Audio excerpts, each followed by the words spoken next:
Je pense qu'en fait, le truc, c'est que même si la victoire du Real Madrid, elle est nette, ça fait 3-0, c'est pas ce match-là qu'on attendait de la part du Real Madrid à domicile pour leur premier match avec Mbappé.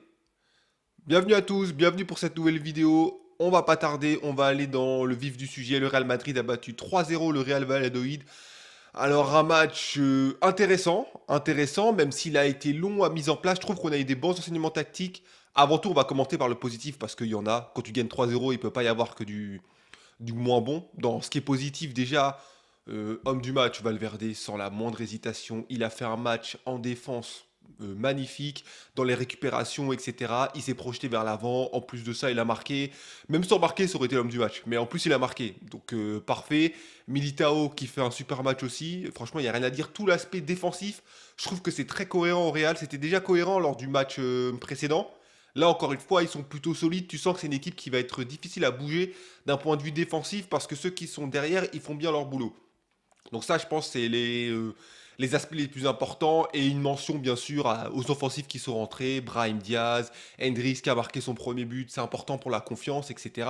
Et c'est ce qui fait qu'aujourd'hui, on va avoir une critique, même si elle va être un peu interrogative, etc. Elle va pas non plus être catastrophique parce que jusqu'à il y a 5 minutes de la fin, il y avait un 0 et c'était pas tout à fait la même analyse. Là, il y a 3-0 quand même.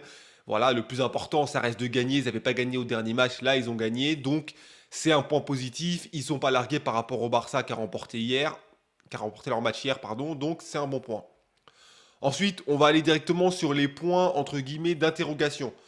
On avait le problème de ce système, déjà, lors du match précédent, où il n'y avait pas de lien entre le milieu et l'attaque, parce que le Real Madrid joue en 4-4-2 la saison dernière, et là, cette année, il joue en 4-3-3.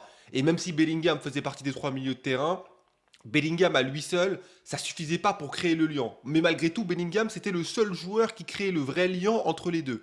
Comme vous le savez certainement, Bellingham s'est blessé, il sera absent pendant un mois. Et sur un match comme ça, là, on a senti que Bellingham, il n'était pas là. Il n'était pas là, ça se voyait, parce que on a mis Arda Güler pour faire le lien entre le milieu et l'attaque, et il l'a jamais fait. Il a jamais réussi à le faire, il a raté des passes, il a raté des dribbles, etc. Alors est-ce qu'on lui a mis trop de responsabilités? Je sais pas, mais en tout cas, il avait un rôle, et son rôle, il l'a pas fait. Et donc, du coup, les joueurs offensifs, ils n'étaient pas liés au milieu de terrain. Et vu que les joueurs offensifs n'ont pas beaucoup défendu, je trouve que Mbappé, il a un peu fait semblant sur ce match, entre guillemets. Il faisait l'effort de placement, mais il n'en faisait pas beaucoup plus. Même Vinicius, d'habitude, il défend plus. Et là, je trouve que ça n'a pas trop été ça. Donc, l'attaque qui défendait pas, un milieu de terrain un peu stérile offensivement, parce que forcément, Chouameni, Valverde, ils avaient un rôle défensif. Eux, ils ont assuré leur rôle défensif, ils l'ont très bien fait. Mais c'était pas à eux de monter en plus, même si Valverde le fait de temps en temps.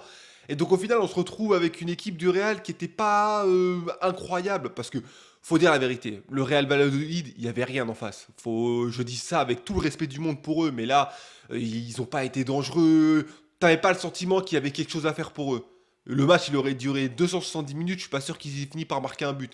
Il y avait vraiment pas grand chose à faire pour eux. Donc, par rapport au fait que l'adversaire était faible, que le Real Madrid était à domicile, que il y avait quand même beaucoup d'options pour Ancelotti, je trouve que le match globalement, il est un peu décevant. C'est pas à ça qu'on s'attend lorsqu'on voit le Real à domicile face à Valladolid. C'est pour ça que je suis un peu déçu. Après, pour faire un zoom par rapport à Mbappé, il a eu des occasions.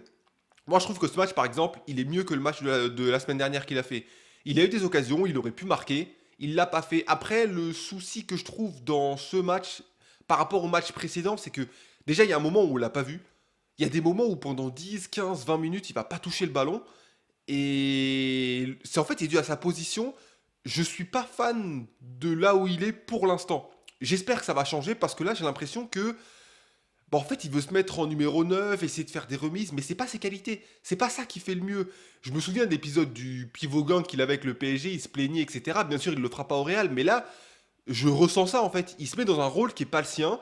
Il essaie de faire des déviations, mais c'est pas le mieux placé pour ça. Et du coup, lorsqu'il fait ça, en fait, il est pas efficace.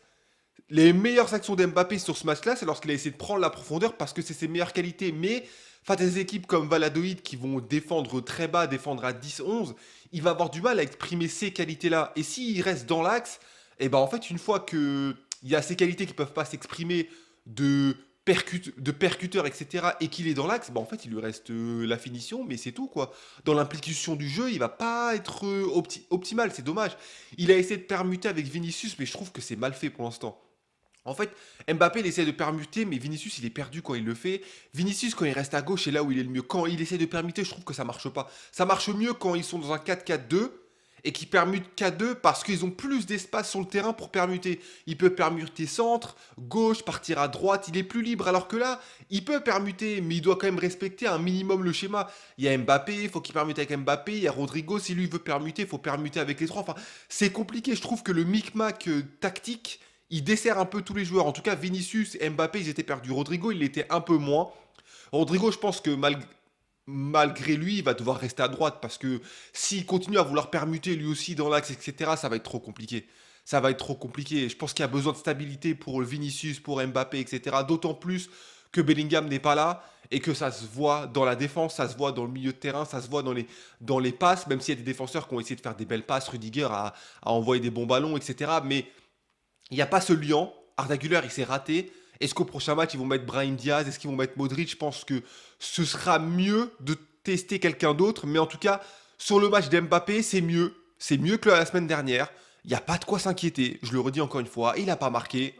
On aurait aimé qu'il marque. Il marque pas. Mais ça va arriver. Voilà, il n'y a pas de quoi s'inquiéter. Je pense que là où il faut se poser des questions, c'est sur son positionnement. Je suis pas fan de son positionnement actuel et je suis pas sûr que c'est son meilleur positionnement. Vinicius fait un meilleur match que la semaine dernière.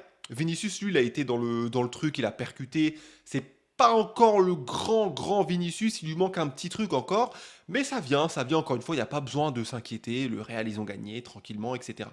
Après, à noter les sorties, tout le monde est sorti. Un petit message très malin envoyé par Ancelotti. Une façon de dire à tous les joueurs, bah écoutez, les gars, vous êtes titulaires, je ne vais pas révolutionner le monde du foot, il n'y a pas de souci.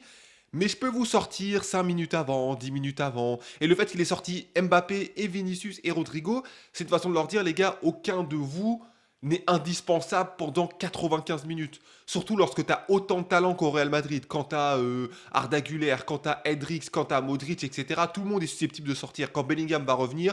Donc ça, c'est un bon point.